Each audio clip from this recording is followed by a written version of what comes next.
But let's bring in, I mean, the NFL show host, the Ringers Philly special host, senior staff writer, Sheil Kapadia. Thanks for joining the show. Good to be here. Thanks for having me.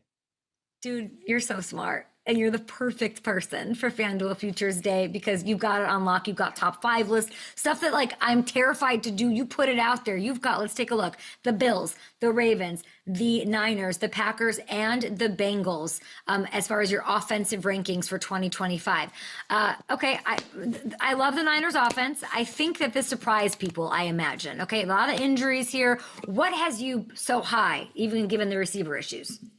Yeah, it didn't feel great when I'm working on that list. And then every time I look up, another 49ers wide receiver or offensive lineman goes down. But you know what? You got to take those things with a grain of salt in August. I just feel like if they come back a little bit healthier than last year, I thought Brock Purdy played really well last year. Kyle Shanahan, you typically know what you're getting with his offenses. And they face the easiest schedule in the NFL, the San Francisco 49ers. So it doesn't guarantee anything, but I think the seeds are there for a potential bounce back for the 49ers. So yeah, I think their offense is going to be pretty good this year.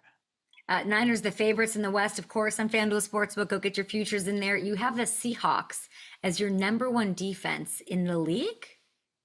That's right. Number one. I mean, they were really okay. good the second half of last season. They came on really strong, and their coach, Mike McDonald, I just feel like is one of the best defensive coaches in the NFL. You look at what he did in Baltimore, then he comes to Seattle, and they're figuring things out early in the season. But by the end of last season, they were playing really well. I thought they had a fun draft, a fun offseason. So it's kind of like talent plus the scheme plus the coaching. I add it all up. And I think the Seahawks are going to have a great defense this season. And I don't use any of those metrics. I go by vibe. And I was at the Packers practice, the joint practice with the Seahawks. And I knew a fight was going to happen because of the sideline of the defense of Seattle. They are so revved up.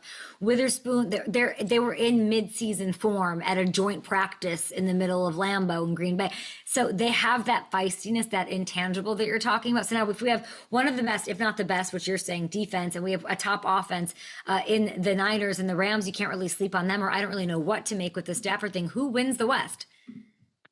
I've got the Niners as the NFC West winner. Like you mentioned, they are the favorites. Now I have questions about them defensively. I look at that depth chart and kind of like, how are they going to figure this out this year? But they do get Robert Saleh back as their defensive coordinator from the Jets, and maybe didn't have the greatest tenure as a head coach, but as a defensive coach, he's been very good in the NFL. So I feel like I look at the 49ers and I say, hey, top 5, top 10 offense, maybe a mediocre defense, that could be enough to win something like 11 games. So yeah, I think the Niners bounce back this year.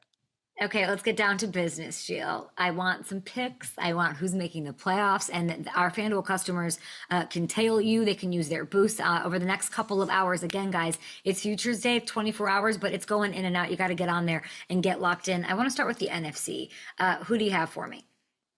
Yeah, I couldn't come on my debut appearance with you and go with something with minus odds or go with something soft and say so we're going, I can't believe I'm saying this, Dallas Cowboys to make the playoffs. Plus 190 without the boost. And here's the deal. I think for the first time, maybe in my lifetime, the Cowboys are undervalued, are underrated, because everyone looks at it and they're like, that's a circus down there. Jerry Jones, Micah Parsons, Brian Schottenheimer. But if you take all that away and just look at the product on the field when Dak Prescott is healthy, they're 76-46 just when he starts games. You can take all the other factors out of it. 30 games over 500. And so I look at a wide open NFC. They add George Pickens in the offseason. Now, we know it could go either way with George Pickens. He could be off the team by Thanksgiving, or he could have 1,000 yards. So I'm not telling you it's a sure thing, but I like that addition. I think Micah Parsons, you know how this is going to end up. We're going to be next week, Thursday morning, and it's going to be like Micah Parsons agreed to the richest deal for any defensive player, and all that drama is going to be behind him. So I've got the Cowboys as like a 9 or 10 win team making the playoffs. You said it's plus 186. I love that. Go use the boost on it. And I will also say do it now because of the boost, but also do it now because of the Parsons thing. We know it's going to get done, but I do wonder if there's some inherent value baked into the sports book right now with it not being done. So now's the time to jump on that. This is the team that had 3 straight 12-win seasons with a healthy Dak prior to this year. So I just feel like that's the place to go, and I'd go there now with the Micah saga not done yet. That's where you get the best value. Okay, on the AFC side, who you got? All right, we're going deep sleeper on the AFC side. I can't believe the group of teams that this team is even grouped with. When you look at the FanDuel odds, I keep scrolling down and I'm like, where are the Las Vegas Raiders? Plus 330 to make the playoffs. So one exercise I like to do every offseason is you look at what team just has the biggest change in coaching. And you go through all the ones that made the changes in the offseason. And Antonio Pierce to Pete Carroll, in my opinion, might be the biggest coaching upgrade in the NFL. I mean, Pete Carroll, 14 seasons with the Seahawks, has had a losing record 3 times. And you look at Pete Carroll, I mean, I know people always refer to his age. Have you seen the guy? I mean, I don't know what his skincare routine is, but the guy looks incredible, and he's still with it. And I think he's still a good head coach. And so I look at the upgrade at coach. I look at the upgrade at quarterback with Geno Smith going from Aiden O'Connell to Geno Smith. And the Seahawks in 3 years with Geno Smith were 27-22. They were a good football team. So I look at those additions, and I'm not telling you it's going to be perfect, but maybe they hover around 500 and a little Pete Carroll pixie dust and, one of those weird games where they block a field goal at the end or something. 9-8, they get into the playoffs. So I like the Raiders as my last playoff team. It begs the question. I'm going to take the mic in my hand now and put down my I like this. They're plus 320 right now, updated. Plus 320 to get in. They're looking for that would be their first playoff win since 2002. If they get in, that almost certainly, Sheil, means that one of those AFC West playoff teams from last year is not getting in. Who's most likely to miss out? From last year's group, I am going with the Pittsburgh Steelers. I don't think this is going to go well for the Pittsburgh Steelers and soon to be 42 years old, Aaron Rodgers. Now, I don't like betting against Mike Tomlin. It makes me very uncomfortable. I've been burned by it before. People who follow my work know that. But you know what? I think this is the year they are going to take a step back, that Steelers team. Again, Rodgers at this age with only DK Metcalf at wide receiver, some offensive line questions. I think the Steelers take a step back this year. We're the first person on this program. Now, Gronk has them winning the division. Bussin' with the Boys has them winning the division. And you're saying, I meant my original question, though, look, out of the AFC West, if the Raiders get in, who's not making it? The Chargers? The Chiefs? Oh, in the AFC West. Yeah, I have the Chargers out. And again, I don't like going against Jim Harbaugh, but left tackle injury, easier schedule last year. So I don't feel great about it. I think, that they could get in. Maybe they knock off the Broncos, but I've got the Broncos, the Raiders, and the Chiefs all in. So 3 teams from the AFC West, and the Chargers don't get in. Sheil Kapadia of The Ringer joining us here on Up and Adams on FanDuel Futures Day. Let's celebrate with some milestone bets. I shared some of mine. Joe Burrow, 4,500 plus was insane value right now in the book. I think I had Emeka Egbuka over 1,000 yards. I can't remember my other one. But what do you have? Which milestones do you like? Jackson Smith-NJIGBA in Seattle for 1,000 yards.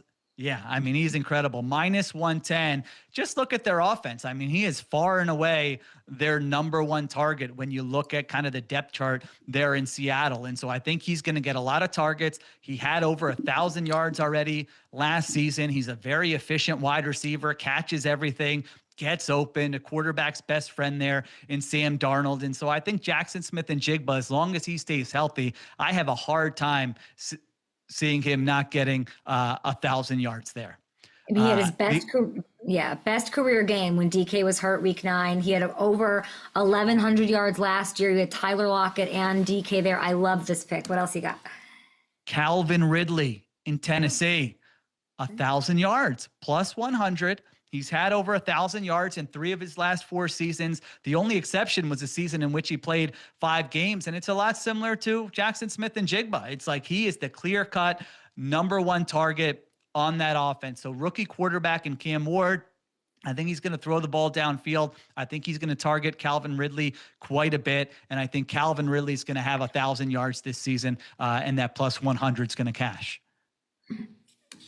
Love that. Okay, and did you? Sorry, Justin Fields. Did we get to that one? There we go. There we go. Yeah, you said Justin Fields. Calvin Ridley. I lost the audio there for a second. Apologize for that. JAXON, SMITH-NJIGBA. I love that. And then Calvin Ridley is like a low key one, and I love those because that's one that you'll look at, you'll want to track, and it'll be just another reason to add some entertainment to the game. I love that Justin Fields to run for at least 750 at plus 110. I do have to ask you, in the spirit of FanDuel Futures Day and you being an expert on all things Philly, as we know, if you could throw in, take a look at these. If you could throw in with one of these, Sheil, are you betting Eagles to win Super Bowl 60 or Phillies to win the World Series? Oh my gosh, that is a tough one. Now you're really testing me here. You know, I might have put a little something on the Phillies to win the pennant before the season, so I'm feeling okay about that one. I think if I had to pick one, the Eagles to win the NFC Championship, the odds might be a little bit better there when you just look at the wide open NFC and how talented they are. And Zach Wheeler, the Phillies starting pitcher, suffering that injury. So I think I would go with that Eagles to win the NFC Championship at plus 370, but that or the Phillies to win the pennant. You know, I like both of them. Maybe both of them will happen and there'll be parades, multiple parades in Philadelphia in the next year. Who knows? I love that. Sheil Kapadia, I'm so appreciative of your time. Let us know again where we can watch the Ringer NFL show. I know you're doing more than that. That's right. Ringer NFL show is daily now, 30 to 40 minutes every day. So check that out on Spotify. Check that out on YouTube. They're on video. So we're having a lot of fun there. And then if you're a Philly fan, the Ringer's Philly special, Eagles, Phillies, just talked about it. We're doing multiple episodes on there every week. So it's a lot of fun. We appreciate it. Hopefully we can do this again, not just on the high holiday that is Futures Day with FanDuel. I appreciate it and good luck this season. All right. Thanks for having me.